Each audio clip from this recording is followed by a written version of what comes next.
വിശപ്പും ദാഹവും ഒക്കെ മാറുന്ന ഒരു അടിപൊളി ഡ്രിങ്കാണ് ഇന്ന്. അതിനായിട്ട് ഒരു സോസ് പാനിലേക്ക് 3 കപ്പ് പാൽ ഒഴിച്ചു കൊടുക്കാം. 250 ml കപ്പിനാണ്.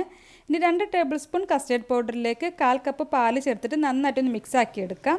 ഇനി ഇത് ചൂടായിട്ട് വരുന്ന പാലിലേക്ക് ചേർത്ത് കൊടുത്തിട്ട് പെട്ടെന്ന് തന്നെ മിക്സ് ആക്കി കൊടുക്കാം. മധുരത്തിനായിട്ട് 2.5 ടേബിൾ സ്പൂൺ പഞ്ചസാര ചേർത്തിട്ടുണ്ട്. ഇനി ഇത് നന്നായിട്ട് തിളപ്പിച്ചിട്ടൊന്ന് കുറുക്കിയെടുത്തതിന് ശേഷം തണുക്കാനായിട്ട് മാറ്റി വെക്കാം.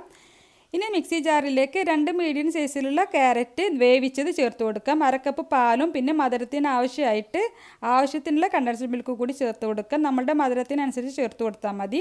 നന്നായിട്ടൊന്ന് അടിച്ചെടുത്തതിന് ശേഷം തണുപ്പിച്ചിട്ടുള്ള കസ്റ്റേർഡ് കൂടി ചേർത്തിട്ട് വീണ്ടും നന്നായിട്ടൊന്ന് അടിച്ചെടുക്കാം. അടിച്ചെടുത്തുള്ള ഡ്രിങ്ക് ഒരു ബൗളിലേക്ക് ഒഴിച്ച് കൊടുത്തതിന് ശേഷം ഇതിലേക്ക് ചെറുതായിട്ട് കട്ട് ചെയ്തിട്ടുള്ള ആപ്പിളും അനാറും ചേർത്ത് കൊടുക്കുന്നുണ്ട്. ഇനി ഇത് ഗ്ലാസ്സിലേക്ക് സെർവ് ചെയ്യാണ്. സെർവ് ചെയ്യുന്ന സമയത്ത് ഞാൻ ഇതിലേക്ക് കുറച്ച് ആപ്പിളും അനാറും അതിൻ്റെ കൂടെ തന്നെ കുറച്ച് നട്ട്സും കസ്കസും ഒക്കെ ചേർത്ത് കൊടുക്കുന്നുണ്ട്. അത് ഡ്രിങ്കിൽ ചേർത്തിട്ട് മിക്സ് ചെയ്തിട്ടും സെർവ് ചെയ്യാം, അല്ലെങ്കിൽ ഇതുപോലെ ടോപ്പിംഗ് ആയിട്ടും സെർവ് ചെയ്യാം.